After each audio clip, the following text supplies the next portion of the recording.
The head of the AICPA shares several big wins for the profession. This is the IssuesWatch podcast.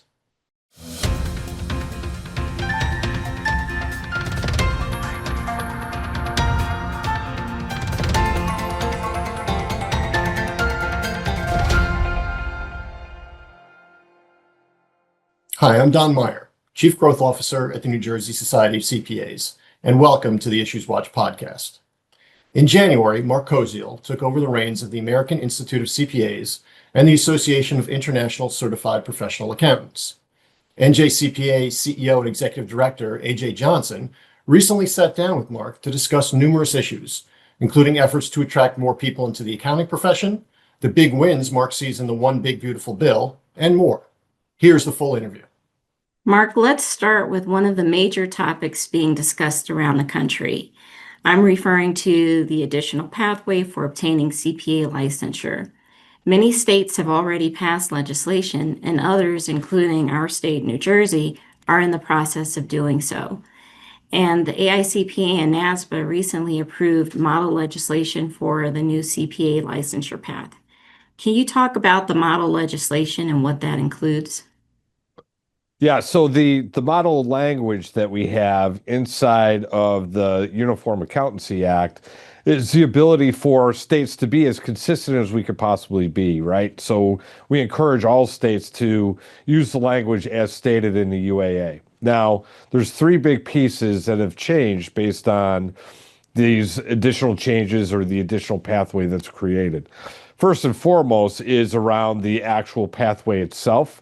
We've added a bachelor's degree plus 2 years of experience plus passage of the exam as an additional pathway. And so this is an old pathway kind of brought back. 150-hour pathway is still there. Master's degree pathway is still there. This new pathway is bachelor's plus 2 years experience. Notice I said bachelor's, not 120 hours.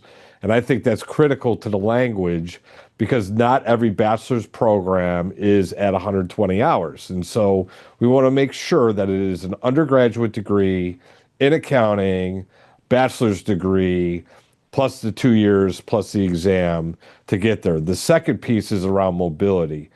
Prior to this, we had state-based mobility, but because of adding this additional pathway and where we've been and how things have been done in past mobility, it has made a switch to being an individual-based mobility rather than the state-based that was there before.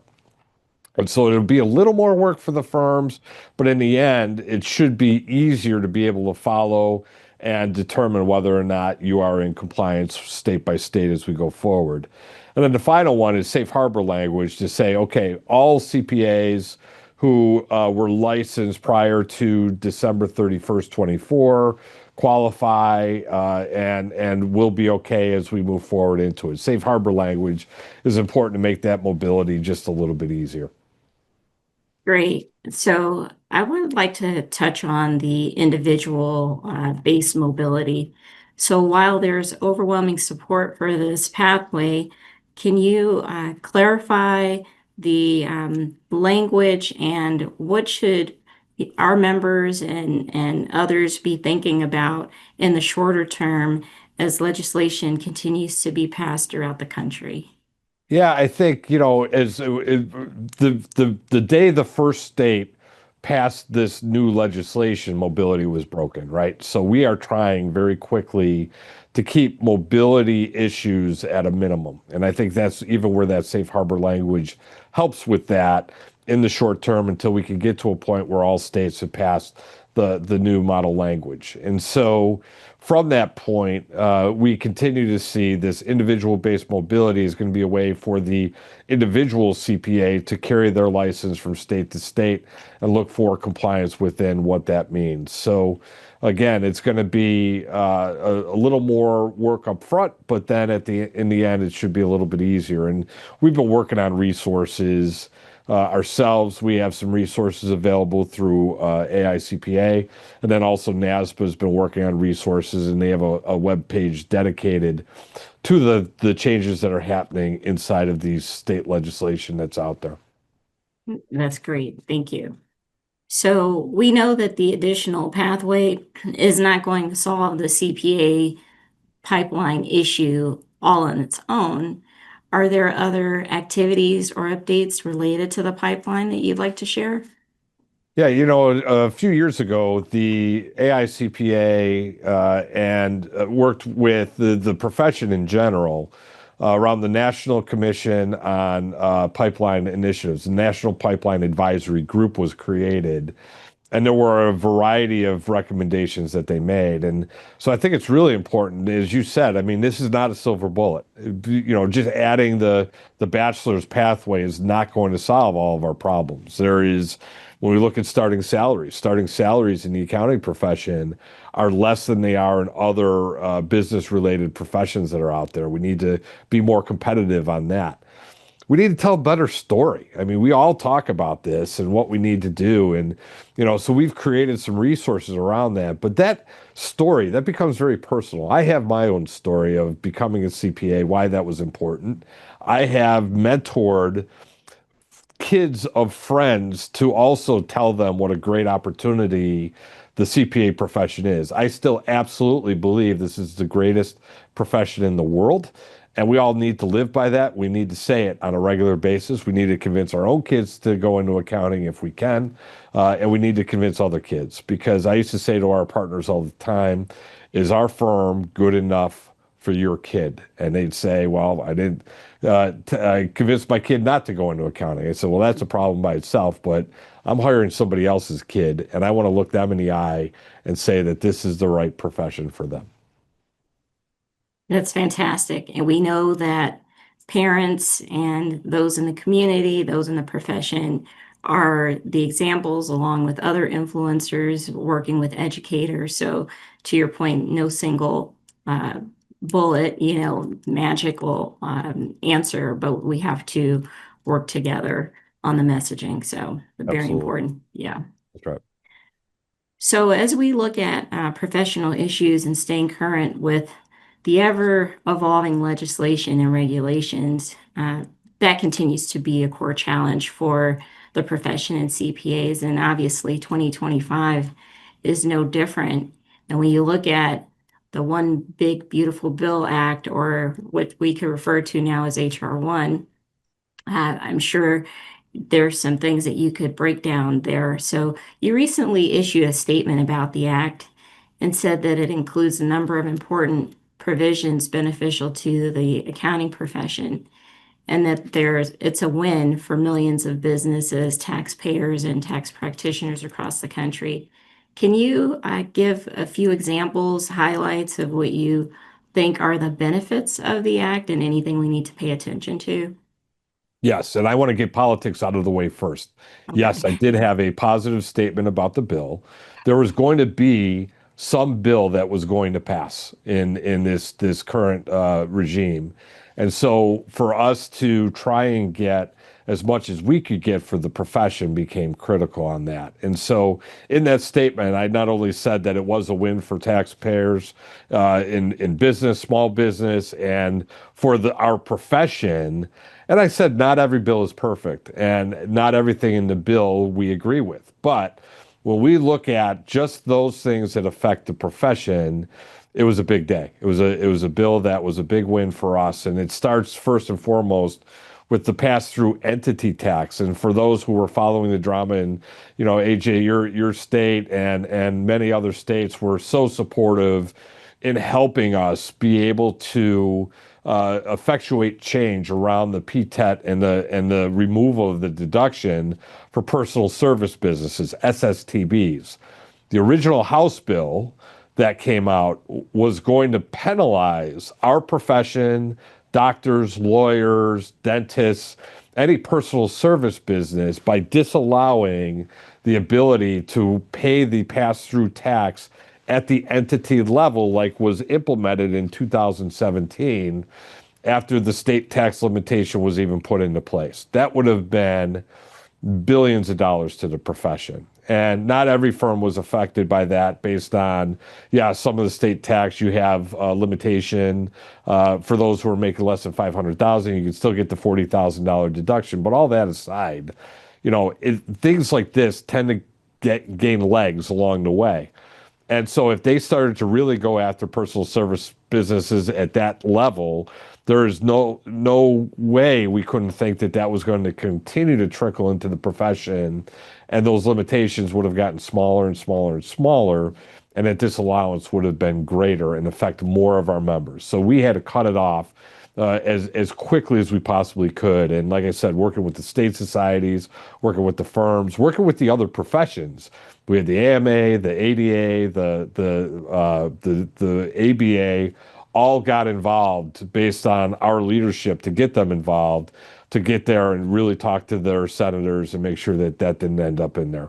That probably by itself is the biggest win. And I tell all of our members today, if you have doctor clients that are in partnerships, if you have dentists, if you have lawyers as clients, tell them that they should be thanking you and more than happy to pay your invoice, because it was your profession that helped stop that pass-through entity tax limitation that would have been there.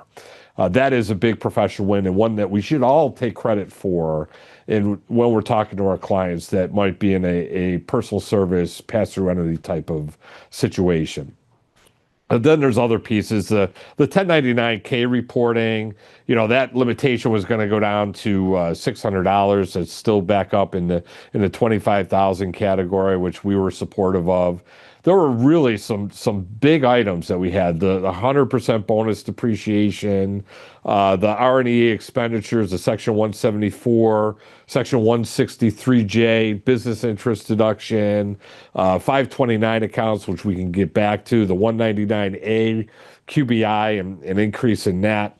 There's a whole litany of things that ended up in that bill that I would say are business friendly, but also gives us a great opportunity by the bill passing so soon and giving us the ability to meet with our clients and do some real tax planning. We haven't had this type of opportunity in over 20 years. It was 2002, I believe, was the last time that we had any type of tax legislation pass well before the fall, if not closer to November and December. That's been our MO for the last 10 plus years, is seeing tax legislation pass November, December timeframe. Even the first Trump administration, that bill was passed by Congress December 20th, signed into law by the president December 22nd, back in 2017. And so this is really a big win and a huge opportunity for us to be meeting with our clients and do some great tax planning this year. I really appreciate your comments, and it just shows the importance of working together from state societies to bringing in other professions and really taking the lead as a profession on issues that matter. And we can see that with, the business related aspects of HR 1. Yeah, and AJ, I mean, you were in Washington D.C. in May when we went up to the Hill, our AICPA governing council, in collaboration with our states, all of our state society executives and their representatives on council went up to meet with their congressional leaders, right? And 3 of the 4 items that were on that list successfully passed in this final legislation. 3 of the 4. That's unheard of. I mean, we've taken some of these items up on the Hill for years without ever seeing the light of day, and now we got 3 or 4. And one of those was passed after HR 1 with the relief for any type of weather relief that we had that went into place, the disaster relief legislation that was passed last week. Well, we should definitely tout our wins. Lots of great work. They're not always going to be wins, so we're going to take a lot of credit for this one. Yep. We were successful. So are there any other significant pending legislation areas of, that you're watching or supporting or opposing right now? Yeah, I mean, there's a bunch of things, like we're always watching around AI, right? So there's always rumors around AI legislation and the proposal of it. They tried to get into this bill, the HR 1, limiting the state's ability to regulate any type of AI-related initiatives. That was unsuccessful in the current bill. So, we are going to be watching states. We also have to watch around the world too. The UK's rumoring around some level of AI oversight that they want to implement. Government funding is right around the corner, and so yeah, we all have to worry about the deficit that was created or added to based on this bill, and that is again one of those things that we weren't as happy about seeing. But again, we knew that the bill was going to pass. So now when we talk about spending, the deadline is going to be September 30th, and there's going to be bigger conversations around that. There's going to be a rescissions package, and there's a lot of updates that need to happen around this HR 1 bill to make sure that is able to get implemented and things stay the way that they are. So the rescissions package, the deadline is, I believe, July 18th. So we're watching that very closely. And then there's one piece of legislation of all the pieces that we had introduced into Congress looking for support. The one that hasn't made it yet is around STEM and getting accounting included in the definition around STEM. We're not going to be added to changing STEM from STEAM, but we want to be included in the definitions. And that is a congressional bill that we need passed. But that hasn't yet made it to the light of day. With the disaster relief, I think because of current activities that have happened and current events with Texas, who we're always continuing to think about those families who suffered great loss during that. In North Carolina, again, there was another flooding situation. They're looking at the Midwest now, possible floods. That disaster relief really became high priority after HR 1 was done. STEM, we have bipartisan support. We are looking forward to that bill eventually making it. It just became less of a priority at the time, but we're going to continue to push that legislation as well. There's been talk about dismantling the Public Company Accounting Oversight Board, PCAOB, and shifting the oversight functions for the SEC. And we know that the chair has announced her resignation. What should we be looking at around that and recent changes? Hey, Jay, it's interesting because people have asked me our position on whether the PCAOB should stay or go, and I said it's not up to us. It's up to the SEC. It's up to Congress on what it is that they want to do. We're supportive no matter where it's going to be and anything we could do to help in that process. But there are just three major tenets that we always have to keep in mind that are necessary for strong capital markets: enforcement, inspection, and standard setting. And so those three things will always remain. It's up to the SEC to figure out exactly how they want that to look going forward. It was in the proposed legislation, and the parliamentarian threw it out in HR 1. So now it's up to the SEC to figure out what their next steps are as we go forward. Thank you for that. How are firms doing with implementing the new quality management standards? And are there any resources that you'd like to share? I know that's a big effort, if you will. It is. It is one that worries me. And it's one that I think is incredibly important. Now, on paper, it sounds like it is this major lift.